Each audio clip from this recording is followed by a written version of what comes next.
Welcome to Real Estate and Taxes with Lakshay. I will be helping you minimize your taxes.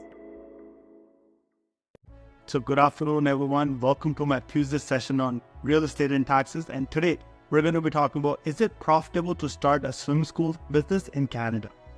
So let's start with the agenda. Today we're going to be starting off with defining what a swim school is, followed by what are some of the requirements when it comes to permits, whether it be capital investment, followed by some of the revenue sources that are covered by the collected by the swim school business, then the breakdown of expenses, the break-even analysis of to how much do you need to be profitable in a swim school, and followed by conclusion.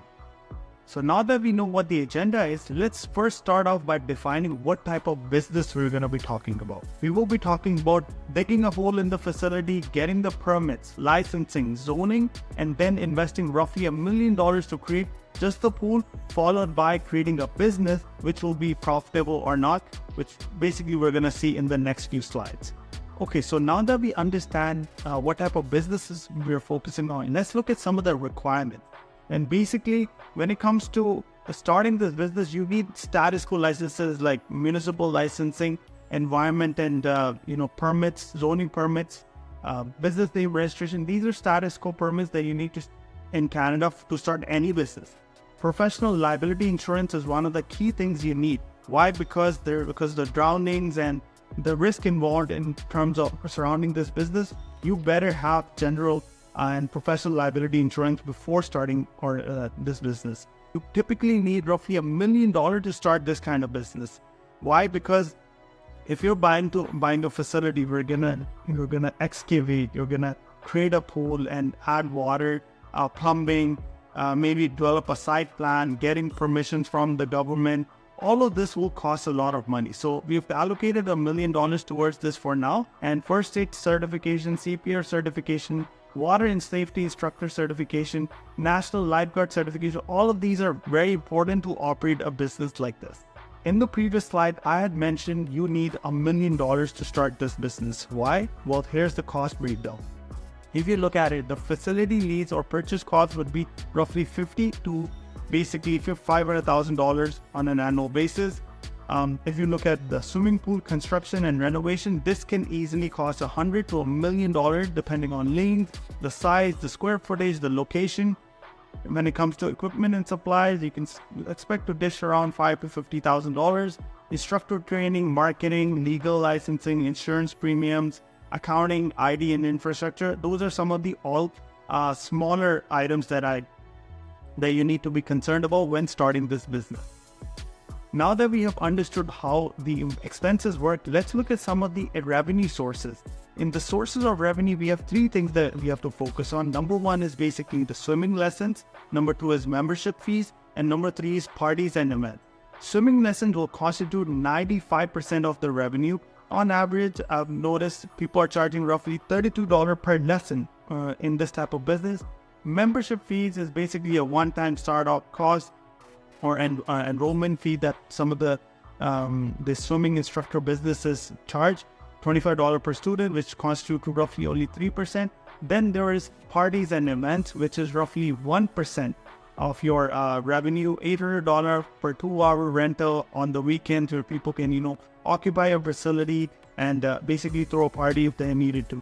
So overall, you can expect a revenue of $130,000 to $160,000 from combination of all these three activities. Now that we have understood how the three sources of revenue are working, now let's look at what are some of the top expenses that need to be focused on when starting this business. And the biggest, the most capital intensive item over here is salaries and wages, followed by rent, and then amortization of tangible assets. In our scenario, amortization is resulting in $128,000, and that is what the leasehold improvement or the construction cost is being allocated. The rent is again taking $223,000 if you're renting the basic facility that you have constructed your pool on. And the third one is the salaries and wages, which again you have to maintain a simple ratio of 4:1, depending on if it's an infant or let's say a high school student or an adult. Now that we have understood the revenue and the expense sources, now let's look at how much money is needed in order to operate a facility like this. we know the working capital is roughly 160 to $140,000 in terms of month-on-month basis. So how much lessons do we need to do in order to break even or even go further?